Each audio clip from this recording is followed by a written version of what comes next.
Hey guys, welcome to another episode of LHV Shop Shop. You might be wondering where I've been.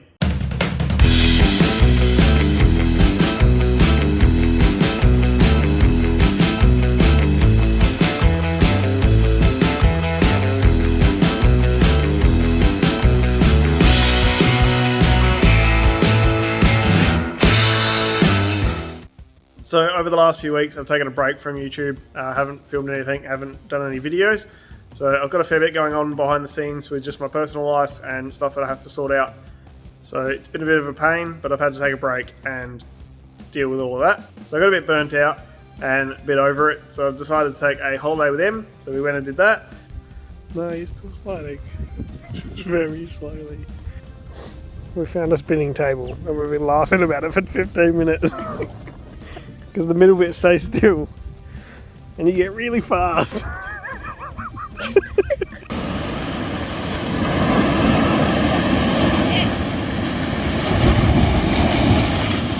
And then came back and had a few weeks just to try and organise my life a bit better and try and get some of the big things out of the way without having the added pressure of trying to film them. So sorry for that, but we'll update you now. So something else that happened recently is Harley has a new shirt because he's done himself an injury. Harley, come here. So as you can see, he's cut himself open pretty good. And he ran into the gate post. So where the handle is for the gate sticks out about 6 inches, and he ran into it and ripped himself open. So that's a bit of an update why he's wearing a shirt. Then I moved a car for Em's mum, so she's been renovating the house next door and this car was in the way. So we pulled it with the truck and then pushed it with the truck. So that was pretty fun. So the next thing we did was the concrete out the back of the shed. So I'll show you that very shortly, but we got about 113 square meters done. It's all 120 to 180 mil thick in places. It's all V'd out, ready for the drainage, and it's all seems to be working quite well. It's been about a week and a half since that was done, so I can actually drive on it now. I haven't yet, but I can. And it's all good to go. So with the shed, the concrete's getting done next weekend. So behind the front of the shed, backwards. So if you ran an imaginary line from here to this pole to the fence, all of this area is getting done. And all down the back of the shed. So I'll show you around the back and then I'll explain this grate. So it's getting pretty close to done with the concrete, and then I'm going to get a rainwater tank and a few other bits and pieces. Alright, so there's two drains, as you can see. There's one here and one there. They both run this way, go around the corner to that grate, which is a sump pump setup. So once the water gets to a certain level, it pumps it out and then fills up again, pumps it out and turns the pump off. So then the pressure side of this grate comes back through the trench in a separate pipe, comes past these and does a sort of a 45 kick over here to this black hose that's coming out of the ground. So that's pretty thick, about an inch or so inside diameter, and then that will pump out all of the drain from the grate, so it'll be stormwater and all that sort of stuff. And then the shed now runs to this pipe here, because these gutters just went to the floor and didn't actually do anything. Now they come to here, and the plan is to run from here to a rainwater tank, pretty much where I'm standing. Then the overflow of the rainwater tank will go into this pipe here, which is the stormwater to the street. So it connects the house and then from the house to the street. And then this will also run into that overflow. So the plan is this will pump into the overflow, the rainwater tank will also pump into the overflow, and then the shed roof will feed the rainwater tank. So once we get the garden happening over here, we can get the rainwater tank with a small pump and use it as a tap and use rainwater for the garden, rainwater to wash cars at that end or whatever. So it's all coming along. It's just one of those things where we have to do this before we can do that kind of thing. And then the poles in, that's getting concreted obviously when the floor gets concreted. It's still mind-bogglingly deep, which is a bit scary, but that's fine. So then all this will be concreted, I can put the truck away. All this will be concreted so I can put some of my stuff over here, which will be pretty sweet. So that's pretty much it for the shed until next week when we get it concreted. Alright, and here's the big one that you've been waiting for, the concrete. So as you can see, it's very thick at the front. There was a bit of a miscommunication between the landscaper and the concreter, but we got there in the end. So this bay is actually on an angle, which I didn't really want, but that's how it had to work out. That was the sacrifice. And then this bay is all V'd to flow into the grate. So then coming around here, we've got the pole to move the earth. which has a nice ring to it. So that's over 2 meters in the ground. I haven't actually measured how much is out the ground, but it's probably 2.2 in the ground, including the concrete. And then coming down here, this is all V'd as well for the drains. Got one there and one just up there. So all I need to do now is get the rainwater tank, plumb this into the overflow, and plumb this into the rainwater tank, and the rainwater tank into the overflow, and we're all good to go. So I'm going to move the garden shed still, and then I also want to move another, so garden shed, rainwater tank, and then another garden shed. So I've got to get a rainwater tank before I can do that. But that's pretty much the concrete, ready to fill it up with all my stuff. So the only piece of the concrete left for the shed is the footpath. So it's going to be about 1.5 meters wide off the front of the shed for the forklift, and about 1 meter off the side of the shed for the just footpath walkway. So that'll be coming soon, but I've run out of money very much. So that'll be happening when I get some money and get some more time. But for now, we've got the back of the shed sorted, so I can move all my stuff behind the shed and get everything cleaned up. And then the footpath that I was talking about will go here. So 1 meter off of this shed, come through here, because there is actually a personal access door for the shed here. That door. So 1 meter down here, and then 1.5 meters off of the front of the shed. So probably where the back of the sewer is, the whole way along, all the way to the fence. So since the last episode, I've sold a few cars. So the VS wagon from Dale's place. Do you remember that VS Commodore that we thrashed the hell out of and overheated like 10 times? We just put a battery in it. Still runs, still purrs like a kitten. I'm gonna sell this. So we sold it on the way home from the block, dropped it off at some bloke's house, and it's good to go. It's gone. So then I also bought and sold a Camry, which you'll see next week. So that's gone. Then I also sold the K20, the white one, and that guy has a YouTube channel, and I'll put it in the link below, and you can watch that there. He's putting an LS and everything into it, which is kind of cool because the car that originally got me into Corollas was Jackson's K20, and that then got sold and ended up with an LS in it, and now that shell is knackered.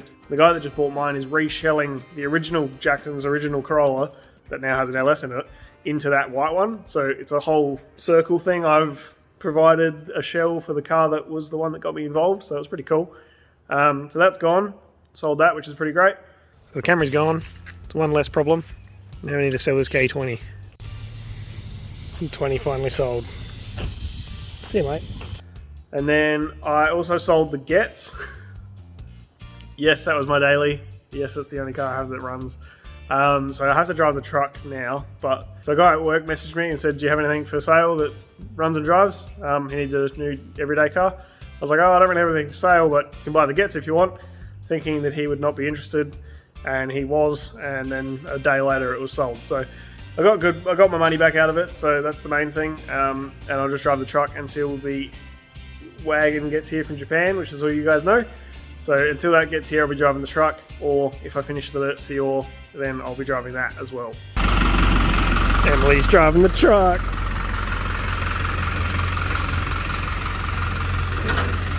We just wanted to see if she could touch the pedals. How'd you go? Oh, that's too close. I moved forward. Did you enjoy yourself? Yeah.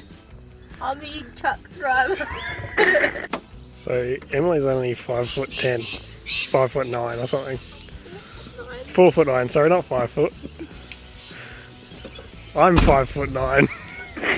So another thing to show you is the mezzanine. So I finally got delivered, finally got built, and it is just there. If you can kind of see it, I'll show you in a minute. So the mezzanine's about 70 to 90% complete at the moment.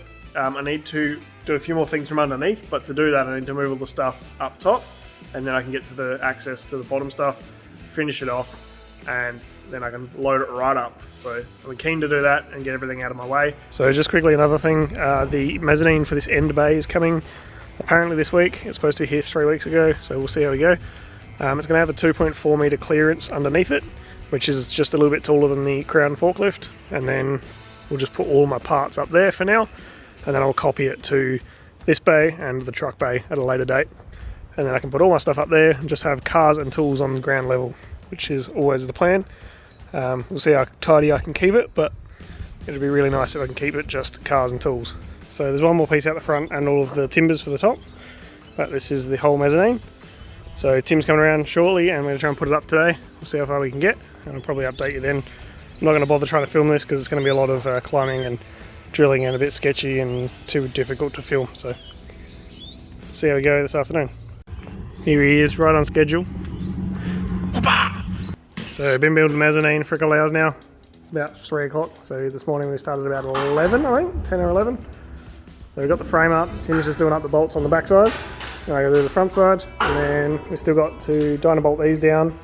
Still got to put this last beam in, which has got to mount into the post, and then all the boards. And that's pretty much it, I think. It's pretty simple, really. It's all been made to just bolt together, and there's heaps of clearance in all the bolt holes, so it's pretty simple.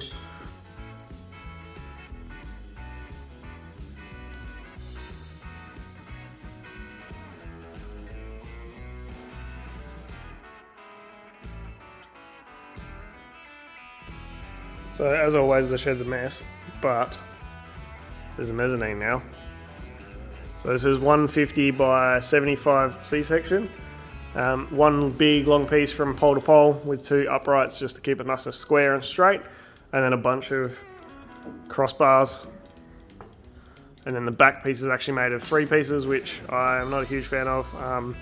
The welds were not very good and it may have collapsed, and then we had to rejig it. So not a great way of doing it, but the only other option was to take all the tin down and put 1 piece there, which would have been pain as well. So what we've done is just jacked it back up, welded it back together, put that black bar in there, that's welded to the main post, and then I've put in an upright here.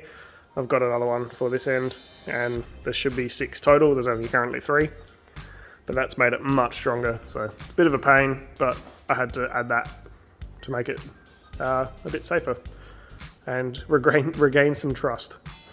So now I need to put all of this stuff up here, all of this stuff up, all of that stuff up there, and then once that's done I can put in the other poles. So there's 3 more to go, and then I've got 1 more beam that needs to go up the end there, and then screw that down and make a ladder, and it's all good to go. So I need to order pieces for the ladder. I'll do that shortly, but all of this has got to go upstairs, which is a bit of a pain by myself. So another thing we've been working on in the background is Ronnie. He's been refinishing his VP Calais wheels. So he has a VP Calais, it's immaculate, it's got a bajillion kilometers on it, it's still perfect. He had original wheels on it a long time ago, and then he's had different wheels on it since, and it always looked the best with the original VP Calais wheels and big white walls. So I think he's going back to that. I'm not sure about the white walls, but he's going back to the polished VP Calais wheel. So we bought some of those ages ago from about 3 hours north, and then brought them back here. He's been refinishing those, and I've taken a few little snippets here and there to try and capture that little project. So you'll see that shortly. So he still hasn't got tyres, but he needs to get tyres and then put the whole lot on his car.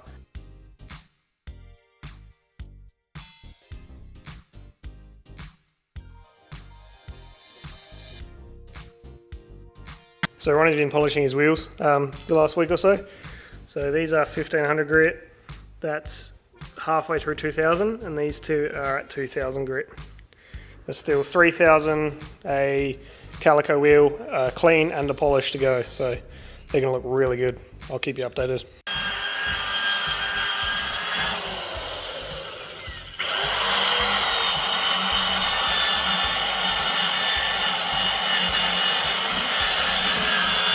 So the final clip for this video is a bit of a strange one. I bought this many moons ago when it very first got released. It's the Ghostbusters Lego Cadillac.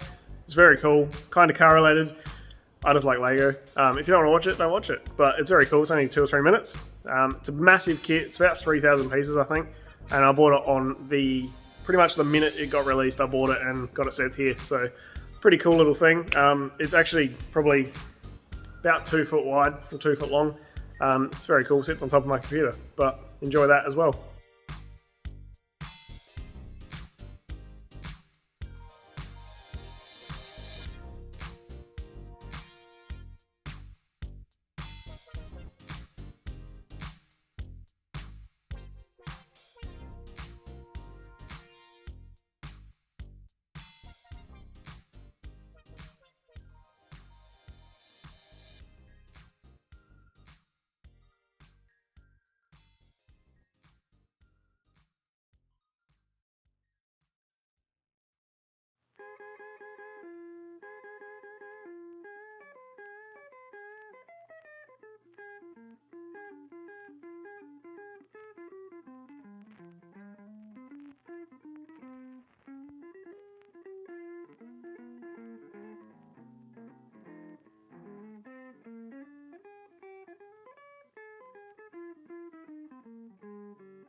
If you've stuck in with me this far, thank you very much for watching, and we'll see you next week. Hopefully the videos will be back to normal and on a regular basis.